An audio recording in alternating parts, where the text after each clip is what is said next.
Good morning student.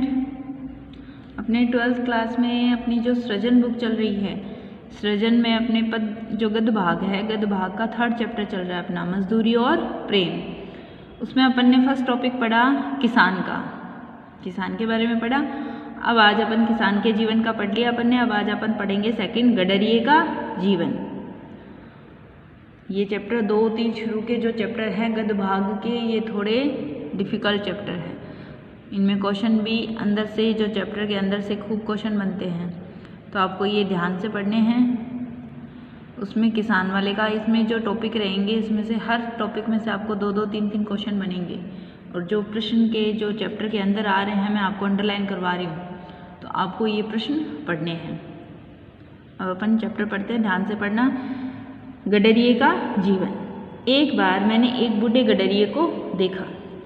घना जंगल, हरे हरे वृक्षों के नीचे उसकी सफ़ेद ऊन वाली भेड़ें अपना मुंह नीचे किए कोमल कोमल पत्तियां खा रही है। जैसे अपन ने किसान के बारे में पढ़ा कि किसान का जीवन, जो किसान है उसका सब कुछ उसके खेत और उसके हल ही होते हैं, है ना। उसका जो परिवार है, उसके जो पशु है जिनको वो पालता है, खेतों में उसकी हरियाली, उनको देखकर उसके अंदर रक्त का संचार बहता है। तो वैसे ही गडरिये का जीवन। अब गडरिया है वो गाय भेड़ों को चराने वाले को अपन गडरिया कहते हैं। तो गाय भेड़ें ही उसका सब कुछ संसार है, उन्हीं में उसका जीवन बसता है। जैसे किसान के लिए खेत सब कुछ है, वैसे ही गडरिये के लिए उनके पशु सब कुछ है। गडरिया बैठा आकाश की ओर देख रहा है। ऊन काटता जाता है, उसकी आंखों में प्रेम लाली छाई हुई है। वह निरोगता की पवित्र मदिरा से मस्त हो रहा है। निरोगता मतलब सुखी जीवन, आरोग्य। बाल उसके सफ़ेद हैं। और क्यों उसने सफ़ेद हो? सफ़ेद भेड़ों का मालिक। यहाँ सफ़ेद का मतलब सफ़ेद है, लेकिन सफ़ेद से मतलब निर्मलता है यहाँ, क्योंकि उनका मन कैसा होता है? निर्मल। उनका संसार सीमित है, वो उसी अपने सीमित संसार में सारे संसार की मंगल कामनाएं करते हैं। सफ़ेद भेड़ों का मालिक जो ठहरा, परंतु उसके कपोलों से लाली फूट रही है, गालों से। बर्फानी देशों में वह मानो विष्णु के समान क्षीर सागर में लेटा है। बर्फानी देश है, ऊन, सर्दियों में भेड़ें जो ऊन है वो तो बर्फीली जो देश है, जो स्थान है, उन्हीं में रहती है। उसकी प्यारी स्त्री उसके पास रोटी पका रही है। उसकी 2 जवान कन्याएं उसके साथ जंगल जंगल भेड़ चराती घूमती हैं। अपने माता पिता और भेड़ों को छोड़कर उन्होंने किसी और को नहीं देखा। मैंने कहा ना आपको, उनका संसार कैसा है? सीमित है। तो वो अपने सीमित संसार में ही सारे संसार की मंगल कामनाएं करते हैं। मकान इनका बेमकान है, यानी इनका मकान कोई नहीं है। ये तो घुमक्कड़ होते हैं, आज यहाँ कल कहाँ, है ना। तो उसके लिए कहा जा रहा है मकान इनका बेमकान है। घर इनका बेघर है, कोई घर नहीं है। ये लोग बेनाम और बेपता हैं। किसी के घर में न घर कर बैठना इस दारे फानी में, किसी के घर में न घर कर बैठना इस दारे फानी में। ठिकाना बेठिकाना और मका बर ला मका रखना। ठिकाना बेठिकाना, कोई ठिकाना नहीं है इनका। मका बर ला मका रखना, मकान के ऊपर मकान, यानी कभी एक मकान कभी दूसरा मकान। इस दिव्य परिवार को कुटी की जरूरत नहीं है। यहाँ इन्हें मकान की जरूरत नहीं है। जहाँ जाते हैं एक घास की झोपड़ी बना लेते हैं। यहाँ आसपास जहाँ हरा होता है वहाँ कई दिनों के लिए ये लोग रह जाते हैं। वहाँ फिर अपनी गाय भेड़ों को चराते हैं। फिर वहाँ जब स्थान नहीं रहता, चारे पानी के लिए दूर दूर तक स्थान नहीं होता, तो ये किसी और जंगल में बंजारों की तरह निकल जाते हैं। दिन को सूर्य, रात को तारागण इनके सखा हैं। दिन को सूर्य और रात को तारागण इनके सखा हैं। गडरिये की कन्या पर्वत के शिखर के ऊपर खड़ी सूर्य का अस्त होना देख रही है। सुनहली किरणें इसके लिए लावण्य मुख पर पड़ रही है, लावण्य मुख पर पड़ रही है। ये सूर्य को देख रही है और वह इसको देख रहा है। हुए थे आंखों के कल इशारे, इधर हमारे उधर तुम्हारे। यहाँ सूर्य की किरणों के लिए कहा गया है। चले थे अश्कों के क्या फवारे, इधर हमारे इधर तुम्हारे।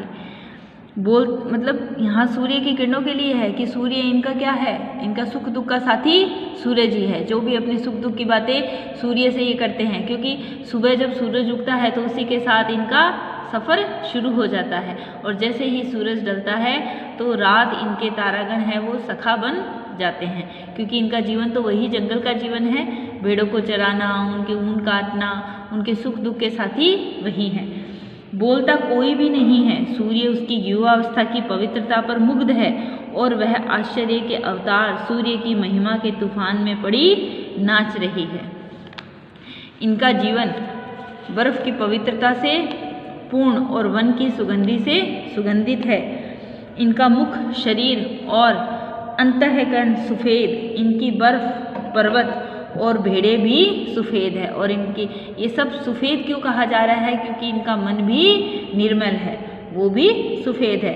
अपनी सफ़ेद भेड़ों में ये परिवार शुद्ध सफ़ेद ईश्वर के दर्शन करता है। इस परिवार को कैसा बताया गया है? भोला वाला, जो केवल अपने इस सीमित संसार के साथ ही अपना जीवन यापन करता है। इनका जीवन बर्फ की पवित्रता से पूर्ण और वन की सुगंधि से सुगंधित है। इनका मुख, शरीर और अंतःकरण सफ़ेद है। इनकी बर्फ और इनकी भेड़ें भी सफ़ेद है। अपनी सफ़ेद भेड़ों में ये परिवार शुद्ध सफ़ेद ईश्वर के दर्शन करता है। क्यों? क्योंकि इनके मन को निर्मल बताया गया है। जो खुदा को देखना हो तो देखता हूँ मैं तुमको, मैं देखता हूँ तुमको जो खुदा को देखना हो। यहाँ देखो, दोनों को एक दूसरे का पूरक बताया गया है। आप इस लाइन को पढ़ेंगे तो आपको समझ में आ जाएगा, दोनों को एक दूसरे का पूरक बताया गया है। कैसे? जो खुदा को देखना हो, यानी उनके इस निर्मल व्यवहार में, उनके शुद्ध सफ़ेद मन में, सफ़ेद का मतलब निर्मल, निर्मल मन में ईश्वर भी कैसा रहेगा? जिनका मन निर्मल होगा उनके लिए सारा संसार निर्मल है। और जो ईश्वर में निर्मलता देखते हैं उनके लिए भी संसार निर्मल है।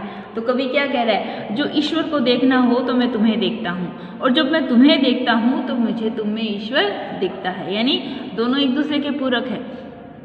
जो खुदा को देखना हो तो मैं देखता हूँ तुमको, मैं देखता हूँ तुमको जो खुदा को देखना हो, यानी ईश्वर को देखना हो तो मैं तुमको देखता हूँ, और मैं तुमको देखता हूँ जो मुझे ईश्वर को देखना हो। तो दोनों ही एक दूसरे के पूरक है, यानी उनके निर्मल मन में ईश्वर का वास है। भेड़ों की सेवा ही इनकी पूजा है। जरा एक भेड़ बीमार हुई, सब परिवार पर विपत्ति आ गई। दिन रात उसके पास बैठे काट देते हैं। उसे अधिक पीड़ा हुई तो इन सब की आंखें शून्य आकाश में किसी को देखने लग जाती है। पता नहीं ये किसे बुलाती हैं। हाथ जोड़ने तक की इन्हें फुर्सत नहीं, पर हाँ, इन सब की आंखें किसी के आगे शब्द रहित, संकल्प रहित मौन प्रार्थना में खुली है। यानी कवि क्या कह रहा है कि जब एक भेड़ इनकी बीमार हो जाती है तो सारा परिवार, सारे परिवार पर विपत्ति आ जाती है। क्यों? क्योंकि वो उनके सुख दुख के साथी है, उन्हीं के साथ उनका जीवन वरण है। दिन रात उसके पास ये बैठे निकाल देते हैं। आंखें शून्य आकाश को देखती रहती है और उसके लिए मौन प्रार्थना करती रहती है। आंखें हाथ जोड़कर, इन्हें फुर्सत नहीं है, पर हाँ, सबकी आंखें किसी शब्द रहित मौन प्रार्थना में खुली है। मौन प्रार्थना यानी एकदम अंतःकरण से इनकी प्रार्थना निकलती है। 2 रात इसी तरह गुजर गई। इनकी भेड़ अब अच्छी हो गई। इसके घर पर वापस मंगल हो रहा है। सारा परिवार मिलकर गा रहा है। इतने में नीले आकाश पर बादल घिरे और झमझम बरसने लगे, मानो प्रकृति के देवता भी इनके आनंद से आनंदित हो गए। इनकी सुख में सुख की वर्षा हो गई। बूढ़ा गडरिया आनंदमंद होकर नाचने लगा। वह कहता कुछ नहीं है, रग रग उसकी नाच रही है, यानी उसके शरीर से उत्साह उसका नजर आ रहा है। पिता को ऐसा सुखी देख दोनों कन्याएं एक दूसरे का हाथ पकड़कर पहाड़ी राग अलापना आरंभ कर देती है। साथ ही धम धम थम थम नाच की उन्होंने धूम मचा दी। अब देखो, आप यहाँ से देखो, यहाँ अब आएंगे आपके एक, मेरी आंखों के आगे ब्रह्मानंद का समा बांध दिया। ये एक आपका प्रश्न रहेगा। अब इसमें आपको ऐसा प्रश्न आ जाएगा और पूछा जाएगा, इसको एक्सप्लेन कीजिए। तो ये किस समय का वर्णन है? जब बूढ़े गडरिये की भेड़ बीमार हो जाती है तो सारा परिवार उसके साथ दुखी हो जाता है। सबकी मौन प्रार्थनाएं, समय यूं हाथ बैठकर जोड़ना वो नहीं जानते, लेकिन उनके हृदय से मौन प्रार्थना ईश्वर से चलती रहती है। और जब 2 दिन बाद उनकी भेड़ स्वस्थ हो जाती है तो सारा संसार खुशी की लहर में नाच उठता है। गडरिया आनंदमत होकर नाचने लगता है और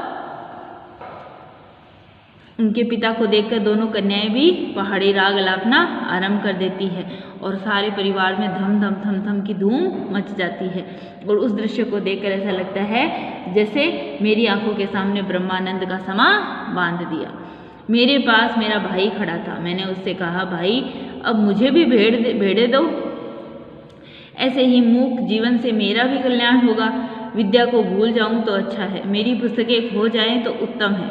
ऐसा होने से कदाचित इन वनवासी परिवार की तरह मेरे दिल के नेत्र भी खुल जाएंगे और मैं ईश्वरीय झलक को देख सकूंगा। चंद्र और सूर्य की विस्तृत ज्योति में जो वेदगान हो रहा है उसे इस गडरिये की कन्या की तरह मैं भी सुन तो सकूं, परंतु कदाचित प्रत्यक्ष देख सकूं। कहते हैं ऋषियों ने भी इनको देखा ही था, सुना नहीं था। पंडितों की उटपटांग बातों से मेरा जी उगता गया। प्रकृति की मद में हंसी ये अनपढ़ लोग ईश्वर के हंसते हुए होठ देख रहे हैं। पशुओं के अज्ञान में गंभीर ज्ञान छिपा हुआ है। देखो, हम कहते हैं ना पशु अज्ञानी होते हैं, लेकिन पशुओं का ज्ञान हमसे कहीं उत्तम है। वो एक खूंटे से बंधे हुए अपने स्तर पर हम शिक्षित लोग भी उतना कार्य अनुपालन में नहीं करते जितना वो एक अपने शिक्षित पालन में करते हैं। जैसे ही उसका मालिक आके खड़ा होता है वो खड़े हो जाते हैं, जैसे ही वो उनके मस्तक पर हाथ फेरता है वो प्रसन्नचित्त हो जाते हैं।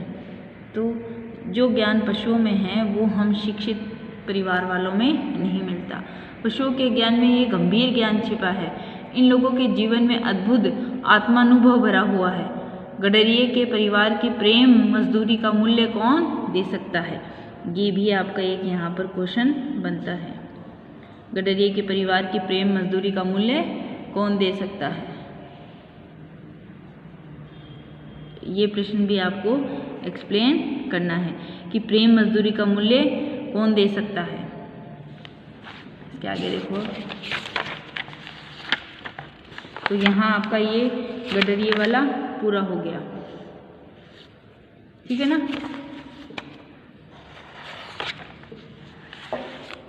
इसमें से आपको 2 प्रश्न बने हैं और दोनों प्रश्न आपको एक्सप्लेन करने हैं।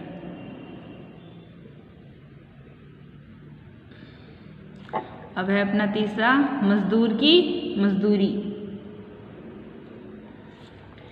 मजदूर की मजदूरी, पहला किसान का था, दूसरा आपका गडरिये का था और तीसरा है आपका मजदूर की मजदूरी। अपने 4 आने पैसे मजदूर के हाथ में रखकर कहा, यह लो दिन भर की अपनी कमाई। वाह क्या दिल लगी है। हाथ पांव सिर आंखें सब के सब अवयव अपने आप को अर्पण कर दिए। अपने हाथ पांव ये सब क्या है? आपके अवयव हैं जिनसे हम अपना काम करते हैं। तो यहाँ मजदूर भी अपने उन अवयवों का प्रयोग करके सारे दिन भर लोगों के लिए मजदूरी करता है। और जब हम उसकी मजदूरी का मूल्य चुकाते हैं तो हम उसको पैसे देकर ये सोचते हैं कि उसके कार्य का हमने मूल्य चुका दिया। तो क्या केवल रुपए देने से उस कार्य का मूल्य चुकता हो जाता है? नहीं, ये सब चीज़ें उसकी तो नहीं है, ये तो ईश्वरीय पदार्थ है। जो पैसे आपने उसको दिए थे वे भी आपके नहीं थे, वे तो पृथ्वी से निकली धातु के टुकड़े थे, अतएव ईश्वर के निर्मित थे, ईश्वर के बनाए गए थे। मजदूरी का ऋण तो परस्पर प्रेम सेवा से चुकता होता है। ये भी आपको एक प्रश्न करना है, मतलब आपको ये प्रश्न ध्यान में रखने हैं। प्रश्न यहाँ चैप्टर के बीच में से उठा लिए जाते हैं और फिर हम ये सोचते रह जाते हैं ये प्रश्न तो हमने कहीं पढ़ा ही नहीं था। तो आपको ये जहाँ क्वेश्चन बनते हैं वो आपको ध्यान में रखने हैं। तो मजदूरी का ऋण तो परस्पर प्रेम की सेवा से चुकता होता है। हम केवल मूल्य देकर उसकी उस सेवा का मूल्य नहीं चुका सकते। क्यों? क्योंकि हमें उसके प्रति जो आत्मीय भाव रखना है, उस भाव से उसके प्रेम का, उसका कार्य का मूल्य चुक सकता है, उसकी मजदूरी का मूल्य चुक सकता है प्रेम रूपी सेवा से। अन्न धन देने से नहीं, वे तो दोनों ईश्वर के ही हैं। अन्न धन वही बनाता है, जल भी वही देता है। एक जिल्द साज ने मेरी एक पुस्तक की जिल्द बांध दी, मैं तो इस मजदूर को कुछ भी न दे सका। परंतु उसके उम्र भर के लिए एक विचित्र वस्तु मुझे दे डाली। जब कभी मैंने उस पुस्तक को उठाया, मेरे हाथ जिल्द साज के हाथ पर जा पड़े। पुस्तक देखते ही मुझे जिल्द साज याद आ गया। वह मेरा आमरणमित हो गया। आमरण मतलब हमेशा स्मरण में रहने वाला। क्यों? क्योंकि हमने उस पुस्तक का मूल्य तो शायद उसको उस समय दे दिया, लेकिन उसमें जो उसकी प्रेम भावना थी, जब भी वो पुस्तक मेरे हाथ में आएगी, हमें वो व्यक्ति वापस याद आएगा। तो वो हमारे लिए एक अंतरंग मित्र बन गया। क्यों? पुस्तक लंबे समय तक जब तक हमारे साथ रहेगी, हम उस व्यक्ति से, उसकी उस प्रेम भावना से जुड़े रहेंगे। जब भी हम उसको देखेंगे, वो हमें याद आएगा और हम उसको हृदय से धन्यवाद देते रहेंगे। पुस्तक हाथ में आते ही वह मेरे अंतःकरण में रोज भरत मिलाप का सा समा बंध जाता है। एक गाड़े की कमीज, अब देखो इसके आगे, एक गाड़े की कमीज, एक अनाथ विधवा सारी रात बैठकर उसको सीती है। साथ ही वह अपने दुख पर रोती भी है। दिन को खाना नहीं मिला, रात को भी कुछ मैसर न हुआ, यानी कुछ नसीब न हुआ। अब वह एक एक टाँके पर आशा करती है कि कमीज कल तैयार हो जाएगी, तब कुछ तो खाने को मिलेगा। जब वह थक जाती है तब ठहर जाती है। सुई हाथ में लिए हुए कमीज घुटने पर बिछी हुई, उसकी आंखों की दशा उस आकाश की जैसी है जिसमें बादल बरसकर अभी अभी बिखर गए। खुली हुई आंखें ईश्वर के ध्यान में लीन हो रही है।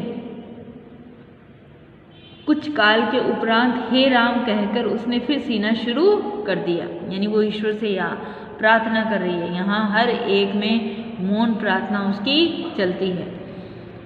खुली आंखें ईश्वर के ध्यान में लीन हो रही है और वो फिर से हे राम बोलकर सीलना प्रारंभ कर देती है। इस माता को और इस बहन की सिली हुई कमीज मेरे लिए मेरे शरीर का नहीं, मेरी आत्मा का वस्त्र है। क्यों? क्योंकि वो हमारे आत्मा में अपने उस प्रेम भाव का स्मरण कर रही है। और जब भी हम उसके लिए कुछ कर सके, यानी हम हमारे उस आत्मीय मूल्य को उसके रूप में जिस तरह भी हम उसको दे सके, तो वो हमारे लिए केवल हम उसका जो हम कहते हैं आर्थिक मूल्य, हम केवल उसका एक आर्थिक मूल्य चुका सकते हैं, लेकिन उसकी उस सहानुभूति के, उसके उस प्रेम का, उसका कोई मूल्य हम चुका नहीं सकते। उसके लिए हम हृदय से उसके लिए अभिवादन कर सकते हैं, उसको हृदय से भावनात्मक रूप से उसका धन्यवाद कर सकते हैं।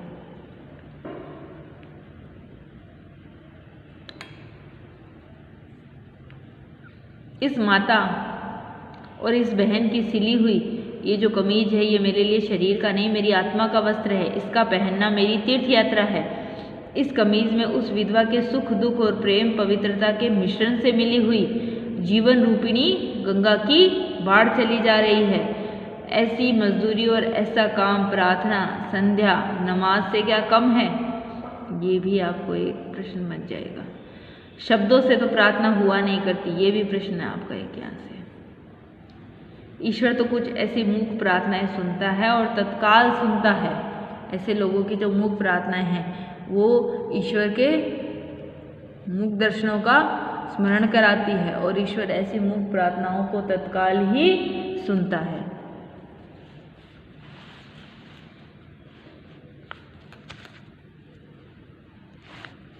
देखो, मुझे तो मनुष्य के हाथ से बने हुए कामों में उसकी प्रेममय पवित्र आत्मा की सुगंध आती है।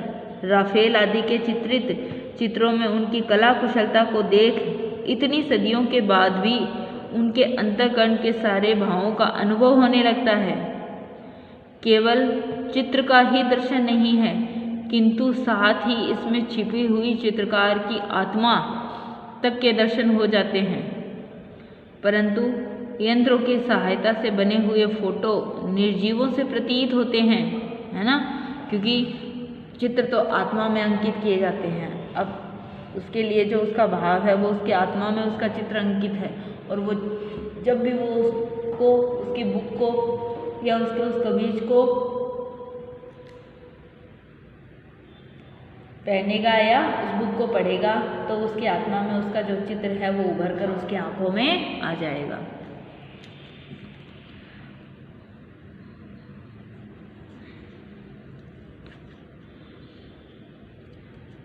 मुझे तो मनुष्य के हाथ से बने कामों में उसकी प्रेममय पवित्र आत्मा की सुगंध आती है। राफेल आदि के चित्र तो चित्रों पर अंकित है, पर उनकी कुशलता को देखकर सदियों के बाद भी उनके अंतःकरण के सारे भावों का अनुभव होने लगता है। केवल चित्र का ही दर्शन नहीं, किंतु साथ ही उसमें छिपी हुई चित्रकार की आत्मा तक के दर्शन हो जाते हैं। परंतु यंत्रों की सहायता से बने हुए फोटो निर्जीव से प्रतीत होते हैं। उनमें और हाथ के चित्रों में उतना ही भेद है जितना कि बस्ती और शमशान में है, क्योंकि हाथ में जो कलाकृति, जो प्रेम भावना है, वो उन चित्रों में प्रतीत नहीं होती। क्यों? हाथ की कलाकृति है वो स्मरण कराती है और वो एक कृत्रिम रूप होती नहीं है, हाथों की प्राकृतिक रूप से बनती है, तो उसमें प्रकृति के सजीव चित्रण का वर्णन मिलता है। और उन चित्रों में हमें कृत्रिम रूप होता है, तो उनमें हमारे भाव उत्पन्न नहीं होते।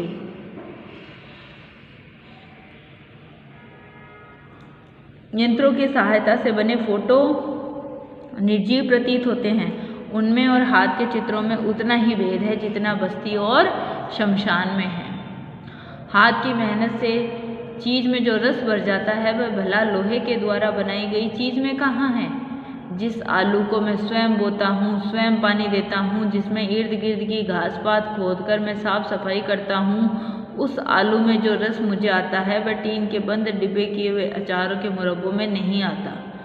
मेरा विश्वास है कि जिस चीज़ से मनुष्य के प्यारे हाथ लगते हैं उसमें उसके हृदय का प्रेम और मन की पवित्रता सूक्ष्म रूप से मिल जाती है और उसमें मुर्दे को जिंदा करने की शक्ति भी आ जाती है। होटल में यह बने हुए भोजन यहाँ नीरस होते हैं क्योंकि वह मनुष्य मशीन द्वारा बना दिया जाता है, परंतु अपनी प्रियतमा के हाथ से बने हुए रूखे सूखे भोजन में कितना रस होता है। जिस मिट्टी के घड़े को कंधों पर उठाकर मीलों दूर से उसमें मेरी प्रेम मग्न, आगे ना यहाँ पे ये क्या कह रहा है कि भाई जो सुख और जो आनंद हाथ की चीज़ों में होता है, हाथ से बनी चीज़ों में या हाथ की मेहनत में होता है, वो बन मशीनों से प्राप्त चीज़ों में नहीं होता।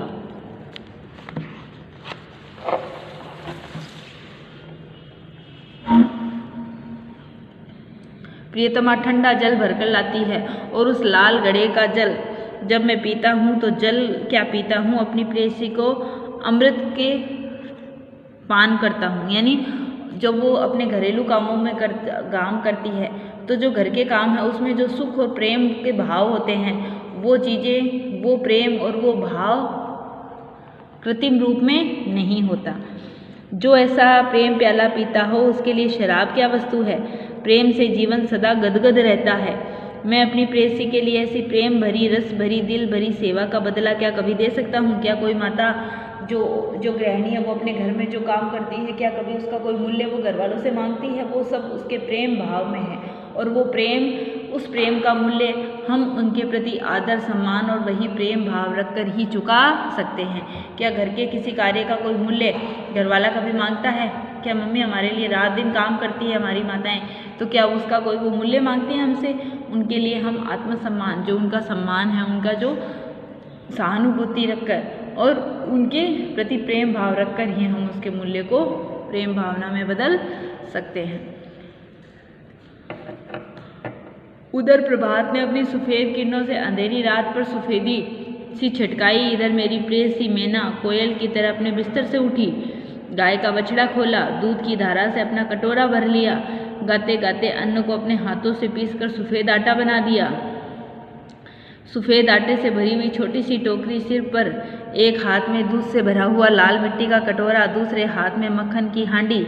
जब मेरी प्रिया घर की छत के नीचे इस तरह खड़ी होती है तो वह छत के ऊपर श्वेत प्रभा से भी अधिक आनंददायी और बलदायक, बुद्धिदायक जान पड़ती है। क्यों? क्योंकि सब में उनके प्रेम भाव का जो रस है वो परिपूर्ण है। उस समय वह प्रभा से अधिक रसीली, अधिक रंगीली, जीती जागती, चैतन्य और आनंदमय प्रातःकालीन शोभा सी प्रतीत होती है। मेरी प्रिया अपने हाथ से चुनी हुई लकड़ियों को अपने दिल से चुराई हुई एक चिंगारी से लाल अग्नि में बदल देती है। जब वह आटे की छलनी से छानती है आटे को, तब मुझे उसकी छलनी के नीचे एक अद्भुत ज्योति की लौ नजर आती है। जब वह उस अग्नि के ऊपर मेरे लिए रोटी बनाती है, तब उस चूल्हे के भीतर मुझे पूर्व दिशा की नभो लालिमा से भी अधिक आनंददायिनी लालिमा देख मिलती है। वह रोटी नहीं, कोई अमूल्य पदार्थ है। मेरे गुरु ने इसी प्रेम से संयम करने का नाम योगा रखा है और यही मेरा योग है। क्यों? घर के कार्य किसी प्रकार के किसी मूल्य की इच्छा से नहीं किए जाते, जो अपने घर में अपने प्रेम भाव का, इसीलिए समाज, परिवार, ये सब इसी की इकाइयाँ हैं। क्या मनुष्य का जीवन कोई अकेले कोई जीवन है, या परिवार के बिना उसका कोई जीवन है? तो परिवार है, समाज है, ये सब इसकी इकाइयाँ हैं और इन्हीं में कार्य परिपूर्ण होते हैं। इनमें कार्य जो भी हम काम करते हैं, क्या इनका कोई मूल्य देकर हमें चुकाया जा सकता है? इनका मूल्य इनके प्रति प्रेम भाव और सेवा और सहानुभूति रखकर ही किया जा सकता है। तो ये चैप्टर आज हम यहीं तक पढ़ेंगे। इसके बाद 2 और है, इसमें छोटे छोटे मजदूरी और कला, उसके आगे एक और है। आप इसमें यहाँ तक 2-3 क्वेश्चन जो मैंने आपको अंडरलाइन करवाए हैं वो आप करेंगे और फिर उसके आगे बाद में जब लास्ट में क्वेश्चन आंसर आएंगे तब हम उनके और एक बार उनको वापस से रिवीजन कर लेंगे। तो आज आप इसको यहाँ तक पढ़ना।